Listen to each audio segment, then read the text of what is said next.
তো রাজ্যে এবার প্রত্যেককে তৈরি করতে হবে 14 সংখ্যার ইউনিক আইডি বা ইউআইডি নাম্বার। তো এই 14 সংখ্যার আইডি নাম্বার কেন আপনাদের তৈরি করতে হবে, এই আইডি নাম্বার দিয়ে আপনারা কোন কোন সুযোগ সুবিধা পাবেন, কীভাবে তৈরি করবেন, তার বিস্তারিত কিন্তু আমরা জেনে নেব ভিডিও থেকে।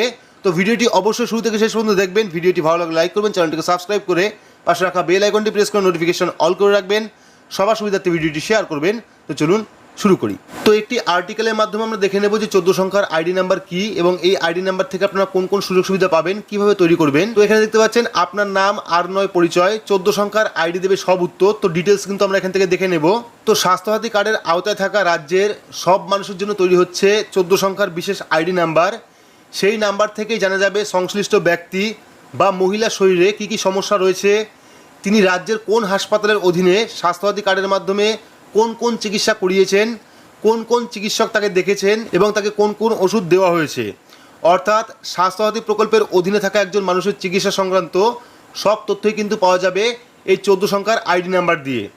আর এই আইডি নাম্বার এবার হয়ে উঠবে মানুষের পরিচয়। সরকারি হাসপাতাল তাকে চিনবে এই নাম্বার দেখেই। স্বাস্থ্য দপ্তর সূত্রে জানা গিয়েছে রাজ্যের বিভিন্ন সরকারি ও মেডিকেল কলেজে আসা কয়েক কোটি রোগীর জন্য কিন্তু চালু হচ্ছে এই ইউনিক আইডেন্টিফিকেশন নাম্বার বা ইউআইডি নাম্বার। আধার কার্ড ও মোবাইল নাম্বার নিয়ে হাসপাতালে গেলেই কিন্তু তৈরি হয়ে যাবে 14 সংখ্যার ইউনিক আইডি নাম্বার। তবে এই বিষয়টি কিন্তু এখনও পরীক্ষামূলক, অর্থাৎ এখনও কিন্তু পুরোপুরি শুরু হয়নি। এই নাম্বার তৈরি করতে কিন্তু হসপিটালে অবশ্যই রোগীর অনুমতি নেওয়া হবে। তবে পরে যখন রাজ্য জুড়ে এই নিয়ম চালু হবে তখন কিন্তু আর অনুমতি নেওয়া হবে না। প্রত্যেক রোগীর জন্য কিন্তু তৈরি হবে আলাদা নাম্বার। আর সেই নাম্বার দিয়েই শুধু যে সেই রোগীকে খুব সহজে চিহ্নিত করা যাবে তাই নয়, সেই নাম্বার দিয়ে কিন্তু মিলবে তার চিকিৎসা সংক্রান্ত সমস্ত তথ্য। তারপর থেকে যে কোনো প্রয়োজনে যে কোনো সরকারি হাসপাতালে গিয়ে ইউনিক নাম্বার দিলে কিন্তু হয়ে যাবে। তার মাধ্যমে আউটডোর, ইমার্জেন্সি, ইনডোর যে কোনো জায়গাতে কিন্তু চিকিৎসক পেয়ে যাবেন রোগীর আগের চিকিৎসা সব তথ্য।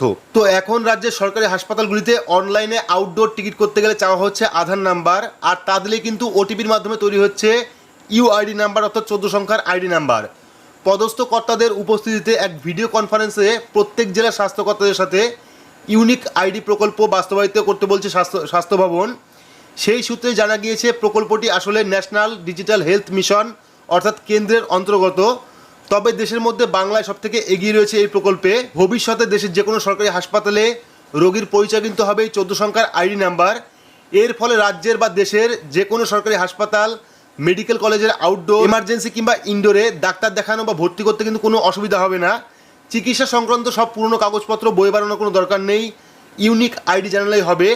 বেরিয়ে আসবে রোগীর অসুখ এবং তার চিকিৎসা সংক্রান্ত সমস্ত তথ্য।